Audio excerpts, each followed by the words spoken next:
The smell of burnt transmission fluid hangs heavy in the dry Montana air. I drag a coarse, oil-stained rag down the barrel of my Winchester, the metal cool and indifferent against my scarred palms. 20 feet away, a black Mercedes S-Class sits dead in the silt, its pristine paint suffocated by a layer of fine gray dust. The engine is silent. The silence is the loudest thing I've heard in 10 years. Sarah collapses onto the dirt. I watch a pebble dig into her knee, tearing the fabric of a dress that probably costs more than my tractor's winter fuel. She doesn't notice. Her hands, manicured and trembling, claw at the dry earth. She is sobbing, but I don't hear grief. I hear the sound of a person realizing the floor has vanished. "Caleb, please," she gasps. Her voice is thin, cracked like the irrigation ditches in July. "We didn't know. We had no choice." I don't look up. I focus on the brass brush, scrubbing a stubborn carbon deposit near the bolt. Ethan, the mayor, stands behind her. His Italian silk tie is loosened, a dark stain of sweat spreading across his collar. He keeps touching his gold Rolex, spinning it nervously, a reflex of a man who thinks time can still be negotiated. "Vance, listen to reason," Ethan cracks, his boots slipping on the loose shale. "The bank, the development, it's just business. We can fix this. Just give us the bypass codes." I set the rifle down on the porch railing. The wood is splintered and gray, bleached by a decade of sun I spent working for people who didn't exist. I look at my hands.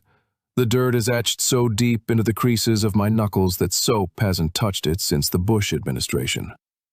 I look at his soft, pink palms. "You thought you bought this valley, Ethan?" I finally speak. My voice feels like gravel grinding in a tin can. "You didn't buy the land. You bought the debt I planted. You bought your own grave.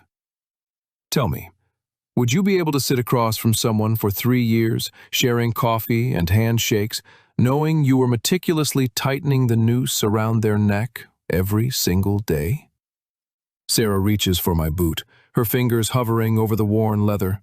I shift my foot. The movement is small, but she flinches as if I'd pull the trigger. She begged. She actually begged, right there in the dirt where they buried my father's legacy. I pick up a single brass casing from the table and let it drop. It hits the floorboards with a hollow, final, metallic ring. The horizon is glowing, not with the sunset, but with the realization that their empire is officially out of gas. If you believe in a cold, hard reckoning, hit the like button. This is only the beginning of the harvest. 5 years ago, the sky over Billings wasn't blue. It was the color of a bruised lung. I remember the weight of the pen in Ethan's hand, a heavy, gold-plated fountain pen that caught the light of his mahogany office. He didn't look up as he scribbled his signature on the evergreen water rights decree. The paper didn't make a sound, but in that second, the veins of my land were severed. I drove back to the ranch with the windows down. The air tasted like scorched dust. By the time I reached the north pasture, the silence was already rotting. 6 head of cattle lay slumped against the barbed wire, their tongues swollen and black, eyes staring at a dry creek bed that had run clear for 100 years. I knelt down and pressed my palm to the cracked mud. It was hot, sucking the moisture right out of my skin. Inside the barn, the wind whistled through the gaps in the cedar planks, a hollow, rhythmic thrumming that sounded like a funeral march. My hands shook as I gripped the handle of the grain shovel. There was nothing to move. The silos were empty. The silence was broken by the crunch of gravel outside, the sound of 3 black SUVs pulling into my driveway. Men in charcoal suits stepped out, clutching clipboards like shields. One of them tapped the side of my John Deere tractor with a ballpoint pen. He didn't look at me, just checked a box on a repossession form. The metallic clank of the tow chain hooking onto the axle felt like a tooth being pulled from my jaw without anesthetic. "The bank is moving the timeline up, Caleb," the lead suit said, his voice as flat as a dial tone. I walked into the kitchen to find Sarah. She wasn't crying. She was folding a silk scarf and placing it into a designer suitcase I'd never seen before. The smell of expensive perfume, lilies, and something chemical choked out the scent of wood smoke. She wouldn't meet my eyes. She just stared at the chipped linoleum floor. "Ethan says the golf course development starts Monday," she whispered. Her fingers traced the zipper of the bag. "He says you're holding onto a corpse, Caleb. I'm 34. I'm tired of the smell of manure and the taste of poverty. I want to live in a house where the water actually turns on." She walked past me, her shoulder brushing mine. She didn't flinch. She just left. I stood on the porch as the yellow excavators rolled in. The first bite the claw took out of the roof sounded like a rib cage snapping. Dust clouded the air, coating my throat in lime and old insulation. I had one canvas bag at my feet. Inside were my grandfather's watch, a whetstone, and a box of matches. Tell me, if you watched a century of your blood and sweat being bulldozed for a sand trap, would you break, or would you start counting the days until the harvest? I turned my back on the dust and started walking toward the county line. The sun was a dull red coin dropping behind the horizon. My shadow was long, thin, and sharp. If you believe that some debts can only be paid in full, hit the like button. The planting season is over. It's time to reap. The smell of stale coffee and diesel exhaust is the only thing that lives in my lungs now. I gripped the steering wheel of the Kenworth, the vinyl cracked and sticky under my palms. Outside the windshield, the white dashed lines of the interstate flicker past like a silent film, one every half second, measuring the distance between who I was and what I am becoming. My fingernails are permanently rimmed with black grease. No matter how hard I scrub and truck stop sinks, the oil stays. It reminds me that I'm working. I am a ghost in a high-visibility vest. To Ethan and his board of directors at Evergreen, I am just Unit 42, a pair of hands to haul their steel and gravel. They talk freely in the back of the tinted SUVs while I load their pallets. They think the glass between the cab and the world is soundproof. It isn't. I sat in a plastic chair at the back of a gala tent last Tuesday, grease-stained boots tucked under the table, dragging a damp napkin across a leaking pen. 2 meters away, Ethan leaned into his CFO. His voice was thick with expensive scotch. He laughed about the North Sector, the area right under the 14th hole of the new golf course. "The EPA won't find the barrels for 50 years, Ethan whispered, straightening his silk tie. "By then, the LLC will be dissolved, and we'll be in the Cayennes. It's cheaper to bury the chemical runoff than to treat it." I didn't blink. I just watched a bead of condensation drip down my lukewarm water bottle. I wrote the coordinates on the back of a fuel receipt. My heart didn't race. It slowed down. For 3 years, I haven't bought a new shirt or a hot meal that wasn't on clearance. Every cent of my paychecks, every bit of overtime hauling hazardous waste through mountain passes at 3 a.m. went into a different kind of harvest. I didn't buy land, I bought the paper.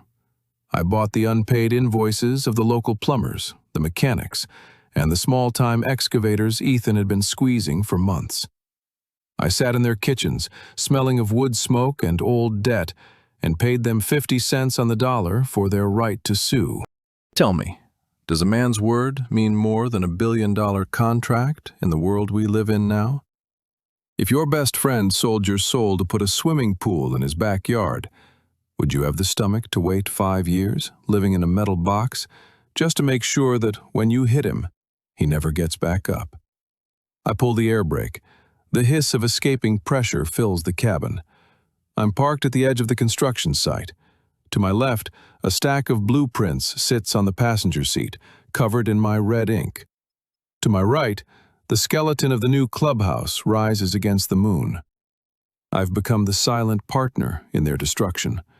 I own the trucks that bring their supplies. I own the debt that keeps their cranes moving. They think they are building an empire, but they are just stacking bricks on a foundation made of my patience. The vibration of the idling engine rattles my teeth. I reach into the glove box and pull out a small, jagged piece of limestone from my old ranch. I turn it over in my hand, feeling the sharp edges. The long game is almost over. The soil is prepared. If you believe that a man who loses everything is the most dangerous man on earth, hit the like button. The shadows are getting longer. The smell of expensive cologne and freshly mowed grass is thick enough to choke on. I stand at the crest of the hill, my boots caked in the gray silt of the construction site, watching the line of black SUVs and silver Porsches snake down the valley. It's the grand opening, the evergreen oasis. Crystal glasses glint in the mountain sun, and the sound of a string quartet drifts up, thin and pathetic against the vast Montana sky. I tap the screen of my radio. Close it up. 2 miles down, the rumble begins. It's not thunder. It's the synchronized roar of 12 Kenworth T880s, my fleet, bought with the blood of 5 years of double shifts. They swing out from the shoulders, nose to tail, a wall of rusted steel and reinforced bumpers. The only road in or out of this valley is now a dead end. I watch through binoculars as the first Mercedes in line slams on its brakes, its tires spitting gravel. I walk down the slope. Every step feels heavy, deliberate. My shadow stretches out over the manicured green of the 18th hole, a long, dark needle. Ethan is there, standing on the clubhouse veranda, a champagne flute in one hand and a gold-plated ribbon cutter in the other. When he sees me, his smile doesn't just fade, it curdles. I don't say a word. I reach into my canvas jacket and pull out a thick manila envelope. I toss it onto the white linen table, knocking over a tray of hors d'oeuvres. A small shrimp roll slides across the cloth, leaving a pink streak of sauce. "What is this, Vance?" Ethan's voice is a forced hiss. He's looking at the crowd, trying to maintain the mask. "We have guests. Get this trash off my table." "It's a lien, Ethan," I say. My throat feels dry, like I've been swallowing sand. Actually, it's 42 liens. Every plumber, every welder, and every gravel hauler you stiffed. I bought their debt. I'm the majority creditor now. I point to the black SUVs idling at the gate. A man in a windbreaker with EPA stenciled in yellow across the back steps out of the lead truck. Beside him, 2 sheriff's deputies begin unrolling yellow tape across the entrance to his precious clubhouse. Ethan's face goes the color of spoiled milk. He drops the gold scissors. They hit the stone floor with a dull, flat thud. "You think some unpaid bills can stop this? I'll have my lawyers bury you by dinner. I'll write a check right now. Name your price." I look at the artificial pond behind him. The water is a bright chemical blue, reflecting nothing but the ego of the man who built it. "In Montana, you can't drink money, Ethan," I say, and the words feel cool in my mouth. "And you don't have any water left. The EPA just saw the soil samples from under the 14th hole. Those barrels you buried, they're leaking into the aquifer. This land is a crime scene now."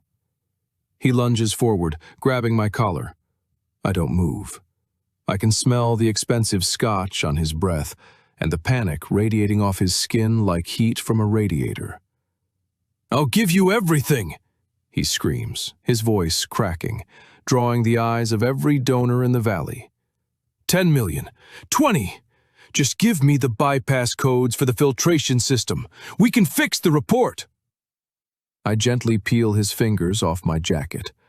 I look at my hands, stained, scarred, and honest. "The harvest is over, Ethan, and you're the only thing left to reap." I turn and walk toward my truck. The string quartet has stopped playing. The only sound left is the wind whistling through the pines and the distant, rhythmic click of handcuffs. If you believe that the truth eventually finds its way out of the dirt, hit the like button. Justice is finally in season. The metallic snap of handcuffs is the only music left in the valley. I lean against the rusted fender of my truck, watching the deputy guide Sarah toward the patrol car.